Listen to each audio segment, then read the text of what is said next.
स्वागत है आपका रियल एस्टेट टीवी पर। रियल्टी में पारदर्शिता बढ़ाने की एक और पहल। केंद्र सरकार ने इस हफ्ते हाउसिंग स्टार्टअप इंडेक्स का लोगो और वेबसाइट लॉन्च किया है। हाउसिंग स्टार्टअप इंडेक्स के लिए खाका भी तैयार हो गया है। इस इंडेक्स के जरिए रियल एस्टेट सेक्टर में उतार चढ़ाव की जानकारी सेक्टर से जुड़े तमाम स्टेक होल्डर्स को मिलेगी।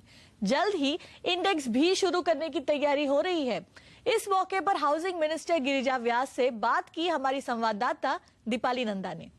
मैम, हाउसिंग स्टार्टअप इंडेक्स का लोगो और वेबसाइट आज लॉन्च की गई है। क्या मकसद क्या है इस इंडेक्स का और किस तरह से कारगर साबित होगा ये रियल एस्टेट सेक्टर के लिए? ये हम लोग जब रिलीज करेंगे तब आपको विस्तारित रूप से बताएंगे, लेकिन आज मैं यही कह सकती हूँ कि आर्थिक दृष्टि से जो हाउसिंग एक बहुत बड़ा, कहना चाहिए कि एक बहुत बड़ा सेक्टर है, और उस सेक्टर में ऊंचाई और नीचाई जब ऊपर और नीचे चढ़ेगा, इंडेक्स चढ़ता है, तो उसके साथ साथ बहुत से व्यापार भी प्रभावित होते हैं, जैसे कि सीमेंट का है, लोहे का है, ज़मीन का है, ये सारे के सारे।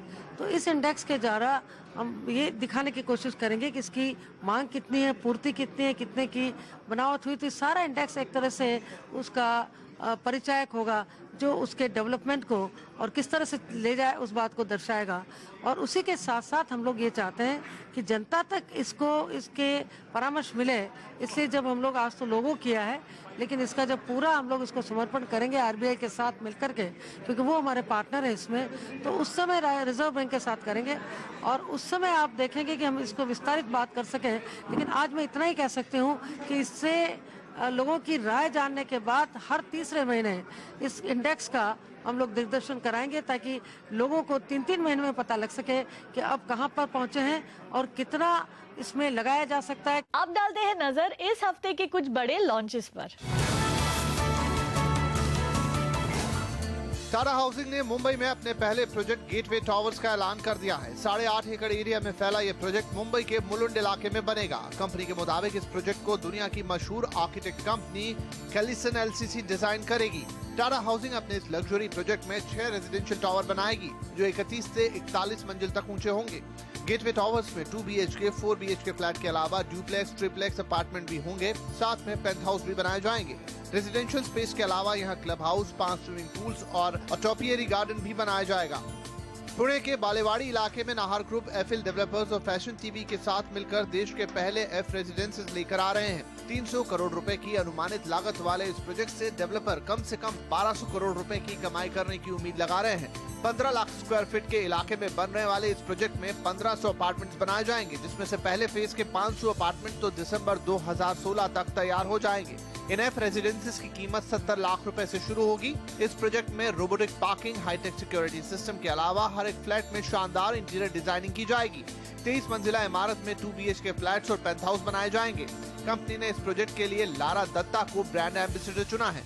इसी के साथ लेंगे आपसे विदा। रियल एस्टेट टीवी में आपकी प्रॉपर्टी की खरीदारी और निवेश को आसान बनाने पर हमारा फोकस बना रहेगा, ये हमारा आपसे वादा है। लेकिन आप भी हमें लिख भेजिए कि कैसा लग रहा है आपको हमारा शो, किन मुद्दों पर हमें चर्चा करनी चाहिए। हमसे आप ट्विटर और फेसबुक पर जुड़ सकते हैं। लिंक्स आपको अपनी स्क्रीन पर दिखेंगी और हमारे पुराने एपिसोड आप यूट्यूब के CNBC आवाज चैनल पर देख सकते हैं। तो लाइक, फॉलो और सब्सक्राइब करें और देखते रहिए रियल एस्टेट टीवी।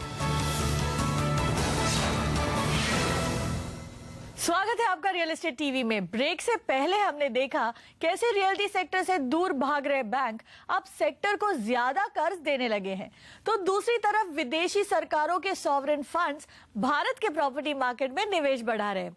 क्या इसका मतलब है कि सेक्टर का बुरा दौर अब खत्म होने वाला है? क्या ये टर्निंग पॉइंट है?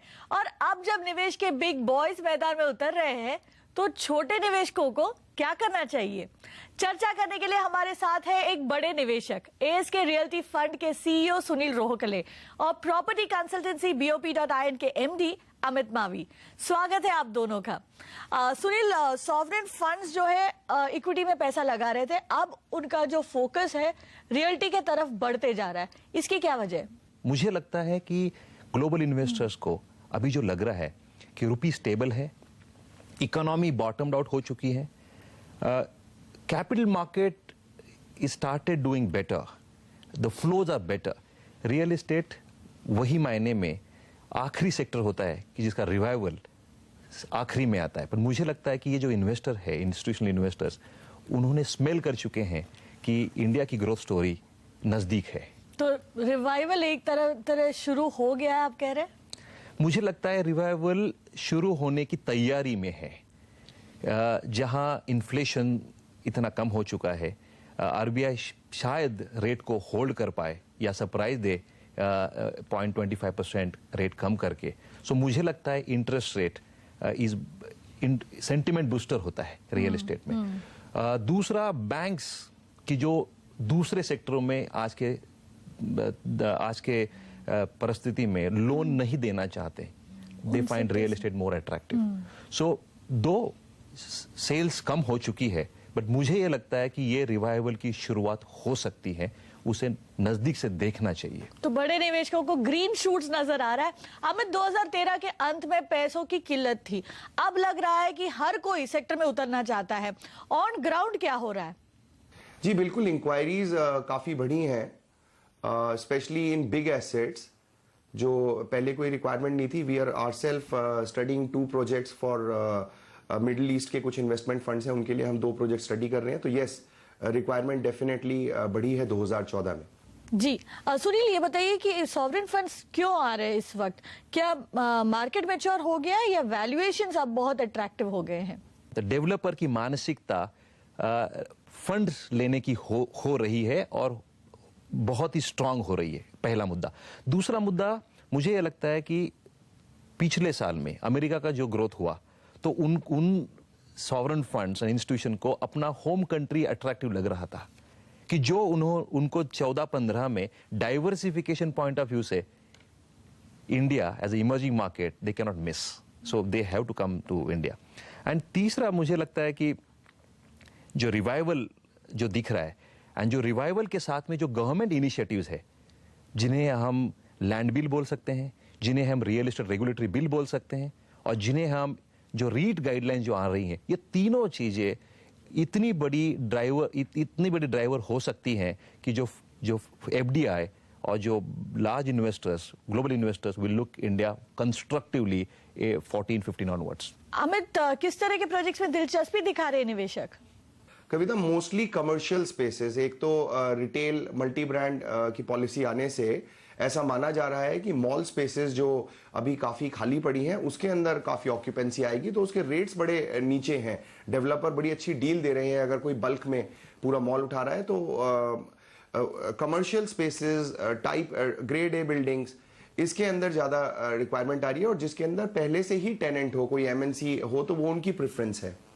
सुनील, सॉवरेन फंड्स के आने से क्या आपको लगता है कि अफोर्डेबल हाउसिंग जैसे सेक्टर्स में जो है निवेश बढ़ेगा? मुझे लगता है कि सॉवरेन इन्वेस्टर्स हैं, इंस्टीट्यूशनल इन्वेस्टर्स हैं, और जो ग्लोबल इन्वेस्टर्स हैं, उन्हें बैंकेबल प्रोजेक्ट चाहिए। उन्हें ना कि अफोर्डेबल हाउसिंग वाले प्रोजेक्ट चाहिए, ना कि लग्जरी वाले प्रोजेक्ट चाहिए। Project need to be financially viable, which can give the risk adjusted returns. That's more important. मुझे लगता है कि अभी ऐसा कोई स्पेसिफिक फंड्स मैं नहीं एक्सपेक्ट करता हूं कि जो अफोर्डेबल हाउसिंग के लिए आएंगे, या होटल्स के लिए आएंगे, या वेयर हाउसिंग के लिए आएंगे। वो तो देखने की बात है। सुनील, और एक चीज बताइए कि इस वक्त रिटेल निवेशक को मार्केट में क्या करना चाहिए? क्या ये उनको मार्केट में एंट्री करने का सही वक्त होगा? मुझे लगता है रिटेल इन्वेस्टर्स जो कि एंड यूजर होते हैं या इन्वेस्टर होते हैं, तो उन्होंने ये मार्केट में अपनी रडार जो है, अपनी आंखें तेज करनी चाहिए, अपने कान तेज करने चाहिए। कि मुझे लगता है कि आज की तारीख में डेवलपर की जो मानसिकता है कि सेल बढ़ाने की, और सेल बढ़ाने के लिए अगर डेवलपर आपको कंसेशंस दे सकते हैं, फीस फ्रीबीज ऑफर कर सकते हैं, इंटरेस्ट रेट का सबवेंशन ऑफर कर सकते हैं, कि जो कि मुझे लगता है 10, 15, 20% आज के मार्केट प्राइस से कम हो सकता है, तो ये शायद अपॉर्चुनिटी होगी। सो छोटे जो इन्वेस्टर है, जो इंडिविजुअल्स है, उन्होंने अभी मार्केट में एक्टिवली डील सोर्सिंग के पॉइंट ऑफ व्यू से देखना चाहिए, ना कि दौड़ के खरीदना चाहिए। मतलब होमवर्क करने का सही वक्त है। अमित, आपका क्या मानना है? रिटेल में, स्पेशली रेजिडेंशियल में अगर मैं बताऊं कविता, तो बिल्कुल परफेक्ट टाइम है एंटर के लिए, क्योंकि मार्केट्स बहुत नीचे हैं। थोड़ा एसेट क्लास देखना होगा। अगर आप जैसे कि नोएडा एक्सप्रेसवे में मैं बात करूं एक पर्टिकुलर एरिया की, just to give you an example, तो मे बी वहां पे 2-3 बेडरूम्स की ज्यादा थोड़ी ओवर सप्लाई है, तो may be 1 bedroom studios would be a new asset class जिसे इन्वेस्टर स्टडी कर सकते हैं। तो हर मार्केट में ये थोड़े बहुत चीज देखने की होती है कि आपको किस एसेट के अंदर निवेश करना है। इसमें जो आपके ब्रोकर हैं वो आपको अच्छी तरीके से एडवाइस कर सकते हैं कि किस में आपको appreciation from a investor view point अच्छी मिल सकती है और किस सोसाइटी में रहने के हिसाब से आपको अच्छी फैसिलिटीज मिल सकती हैं और रियलिस्टिक प्राइस मिल सकता है। तो भूलिए नहीं अपने एडवाइजर और अपने ब्रोकर से बात करना। बट अगर मैं सम अप करूं तो ये 3 महीने परफेक्ट हैं एंड यूजर और इन्वेस्टर के लिए घुसने के लिए, specially in under 1 crore properties. जी, अक्सर आम निवेशक मार्केट को टाइम नहीं कर पाते हैं। जब तक वो जागते हैं, प्रॉपर्टी मार्केट में फिर से तेजी शुरू हो जाती है और फिर उन्हें ऊंचे दाम में खरीदारी करनी पड़ती है। लेकिन कुछ इंडिकेटर्स ऐसे हैं जिनसे सिग्नल मिलता है कि शायद अब निवेश का सही वक्त आने वाला है। जैसे बड़े निवेशक जब हरकत में आए, तब शायद वक्त है कि आप भी अपनी स्ट्रैटेजी बना लें। सुनील, अमित, बहुत बहुत शुक्रिया, आपने हमारे लिए वक्त निकाला। लेंगे यहाँ एक ब्रेक, आगे नजर डालेंगे रियल्टी सेक्टर को ट्रैक करने वाली सरकार की एक नई पहल पर। ऐसा लग रहा है कि रियल्टी सेक्टर पर से न्यू ईयर का हैंगओवर हट गया है। इस हफ्ते सरकार ने देश के पहले हाउसिंग स्टार्टअप इंडेक्स की वेबसाइट को लॉन्च किया, तो लॉन्च स्पेस में भी काफी एक्टिविटी देखने को मिला। मुंबई, पुणे और हैदराबाद में कुछ बड़े प्रोजेक्ट लॉन्चेस हुए। वहीं डील स्पेस में सॉवरेन फंड्स कर रहे मार्केट में उतरने की तैयारी। एक्शन से भरे रियल्टी सेक्टर को ट्रैक करने वाले आपके पसंदीदा शो रियल एस्टेट टीवी में आपका स्वागत है। मैं हूं कविता कृष्णन। आज देखेंगे देश के पहले हाउसिंग स्टार्टअप इंडेक्स का वेबसाइट लॉन्च। कैसे रहेंगे रियल्टी सेक्टर कंपनियों के तीसरे तिमाही के नतीजे, कौन से सॉवरेन फंड्स भारत के रियल्टी मार्केट में करेंगे निवेश, और लेकर आएंगे आपके लिए देश भर के टॉप लॉन्चेस। अब वक्त है हमारी बिग स्टोरी का। अर्निंग सीजन शुरू हो गया है और कुछ एक हफ्तों में लिस्टेड रियल्टी कंपनियों के नतीजे भी आने शुरू हो जाएंगे। इन पर नजर रखना इसलिए जरूरी है क्योंकि इनसे पूरे देश भर के रियल्टी मार्केट के हाल का अंदाजा लग जाता है। आने वाले अर्निंग सीजन से क्या उम्मीद रखें, पता लगाया हमारी सहयोगी सोनम मेहता ने।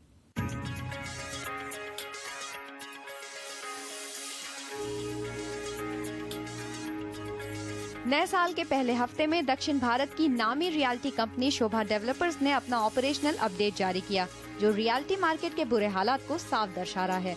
पिछले साल के मुकाबले कंपनी के अलग अलग प्रोजेक्ट्स में कीमतें बढ़ी थीं। 5,910 रुपए पर स्क्वायर फीट की जगह 6,786 रुपए पर स्क्वायर फीट की एवरेज कीमत में इस साल माल बिका, लेकिन सेल्स बुकिंग्स घट गई हैं। पिछले साल अक्टूबर दिसंबर यानी पीक सीजन में कंपनी को 9 लाख स्क्वायर फीट के लिए सेल्स बुकिंग्स मिली, तो इस साल ये 18% घटकर 7,40,000 स्क्वायर फीट ही रह गई। As far as the sales for this last quarters are concerned, they were bit of a disappointment for us as well. We did not expect that in this quarter we should be doing only 740,000 square feet, though the realizations were far better than what we were hoping for. But if we say that this is kind of the trend likely to continue, we do not feel so. Primarily the last quarter and the whole of the last year, the total sales got impacted because of below average performance from our NCR regions. यहाँ तक कि अब शोभा developers को भी नहीं लगता कि वो साल की शुरुआत में दिए गए सेल्स गाइडेंस को हासिल करने में कामयाब होगी। कंपनी साल भर में 2,600 करोड़ रुपए में 42 लाख स्क्वायर फीट बेचने की उम्मीद कर रही थी, लेकिन 3 तिमाहियों के बाद वो सिर्फ 26,60,000 स्क्वायर फीट ही बेच पाई। कुछ ऐसा ही ट्रेंड इस महीने आने वाले रियल्टी कंपनियों के नतीजे में भी दिखने की उम्मीद है। हमने जिन ब्रोकरेज हाउसेस से बात की, उनका मानना है कि रियल्टी कंपनियों के मुनाफे पर दबाव दिखेगा, लेकिन कमाई पिछली तिमाही के मुकाबले बढ़ेगी। जानकार अनुमान लगाते हैं कि रियल्टी कंपनियों की कमाई सालाना 18% तक बढ़ेगी। एबिटा में 42% तक सुधार हो सकता है, लेकिन मुनाफा करीब 27% घटेगा। हालांकि पॉजिटिव ये है कि कंपनियों के ऑपरेटिंग कैश फ्लो में सुधार दिखने की उम्मीद है। वजह यह है कि रिस्क घट रहा है और कंपनियां अब ज्यादा फिजूल खर्ची नहीं कर रही हैं। कुल मिलाकर इस तिमाही में रिकवरी की उम्मीद कम ही है, क्योंकि डोमेस्टिक इकोनॉमी अभी भी खस्ता हाल है और ग्राहक अब तक रियल्टी मार्केट में लौटे नहीं हैं। जानकार बताते हैं कि जब तक खरीदारी नहीं बढ़ती, तब तक रियल्टी मार्केट में सही मायने में रिकवरी दिखना मुश्किल है। तीसरे तिमाही के नतीजों में सभी एनालिस्ट की नजरें कंपनियों के कर्ज पर रहेगी। देश की सबसे बड़ी रियल्टी कंपनी डीएलएफ पर अकेले कुछ 19,000 करोड़ रुपए का कर्ज है, तो यूनिटेक पर 6,240 करोड़ रुपए का कर्जा है। मुंबई में स्लम रीडेवलपमेंट के लिए मशहूर एचडीआईएल पर कुछ 3,700 करोड़ रुपए का कर्ज है।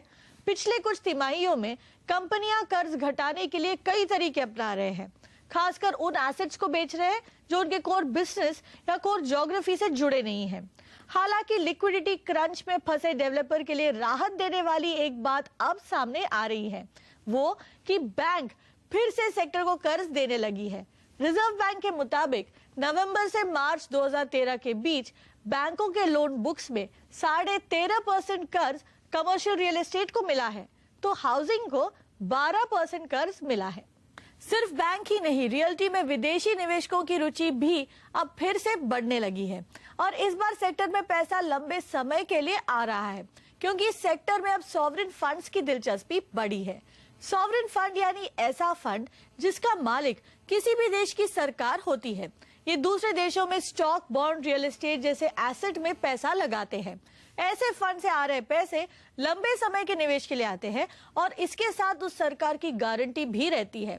हाल ही में middle east, south east Asia और कनाडा जैसे देशों के सॉवरेन फंड भारत के रियल्टी मार्केट में निवेश करने लगे हैं।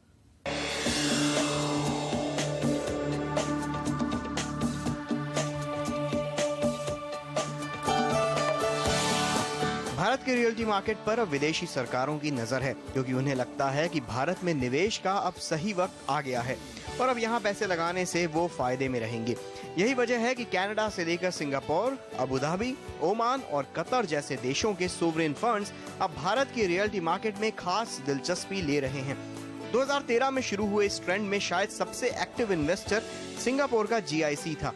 जानकार बताते हैं कि इस साल निवेश और बढ़ सकता है, क्योंकि कई बड़े सोवरेन फंड भारतीय रियल्टी मार्केट को स्टडी कर रहे हैं। तकरीबन $1.5 बिलियन का अभी तक निवेश का कमिटमेंट आ चुका है। सारा का सारा पैसा ऑफ कोर्स एक साथ नहीं लगा है, ये कमिटमेंट्स हैं कई प्राइवेट इक्विटी फंड्स के तरफ या फिर एक हाथ जो डेवलपमेंट कंपनीज या प्लेटफॉर्म्स हैं उनके तरफ। मेरी अपेक्षा ये है कि अगले 2 या 3 क्वार्टर्स में और डेफिनेटली दिसंबर के पहले तकरीबन उतना ही एक क्वांटम और हमको कमिटमेंट के बतौर आता दिखेगा। तो मेरे हिसाब से करीब 10,000 करोड़ तक का कमिटमेंट और हमको दिखना चाहिए, फ्रेश कमिटमेंट्स, ये 3-4 इंस्टीट्यूशंस के तरफ से।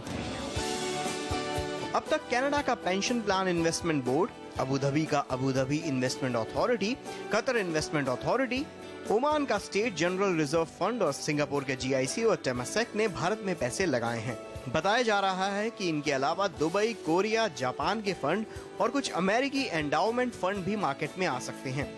ज्यादातर फंड के रडार पर कमर्शियल और IT स्पेस है। कुछ मिड इनकम हाउसिंग में पैसा लगाने में भी दिलचस्पी रखते हैं। यहाँ निवेश 2 तरीके से हो रहा है। फंड या तो अपने पैसे कोटक रियल्टी फंड या HDFC प्रॉपर्टी फंड जैसे प्राइवेट इक्विटी कंपनियों के फंड में पैसे लगा रहे हैं, या फिर सीधे डेवलपर के साथ टाई अप कर रहे हैं। सोवरेन फंड्स की इस बढ़ती दिलचस्पी के पीछे निवेशकों का ये भरोसा है कि भारतीय बाजार अब अपने निचले स्तर को छू चुका है। आज अगर डिप्रेस्ड एनवायरनमेंट में एंटर करते हैं जहाँ पे वैल्यूएशंस लो हैं, अपॉर्चुनिटी सेट फिर भी काफ़ी अट्रैक्टिव है, तो यहाँ से जो स्थिति उभरेगी, चाहे वो 6 महीने में उभरे या साल भर में उभरे, वो यहाँ से अच्छी ही होकर उभरेगी। तो एक बॉटम ऑफ द मार्केट जो थॉट प्रोसेस अब एक पर्क्युलेट हो रहा है ग्लोबल मार्केट्स में कि इंडिया में शायद अब बॉटमिंग आउट हो चुका है और यहाँ से अब जो स्थिति बनेगी वो अपसाइड की ही बनेगी। तो जो भी ये व्यू ले पा रहा है वो पैसे लगा रहा है इस समय। सोवरेन फंड के आने से रियल्टी सेक्टर को कई फायदे हैं। दूसरे विदेशी निवेशक से अलग ये फंड 8 से 10 साल की समय सीमा लेकर निवेश करते हैं और ये लंबे दौर के खिलाड़ी होते हैं, तो 15 से 18% रिटर्न मिलने पर भी डील कर लेते हैं। अब तक आ रहे ज्यादातर प्राइवेट इक्विटी फंड 3 से 5 सालों में ही 25 से 30% की उम्मीद रखते थे। तो एक और रियल्टी कंपनी फिजूल खर्च पर कैची चला रही है, वहीं दूसरी ओर बैंक और सॉवरेन फंड्स रियल्टी में निवेश बढ़ा रहे हैं। इसका क्या मतलब है? क्या ये रियल्टी सेक्टर के लिए एक टर्निंग पॉइंट है क्या सेक्टर के लिए अच्छा समय फिर से लौट रहा है? इस पर और चर्चा करेंगे एक ब्रेक के बाद। बने रहिए हमारे साथ।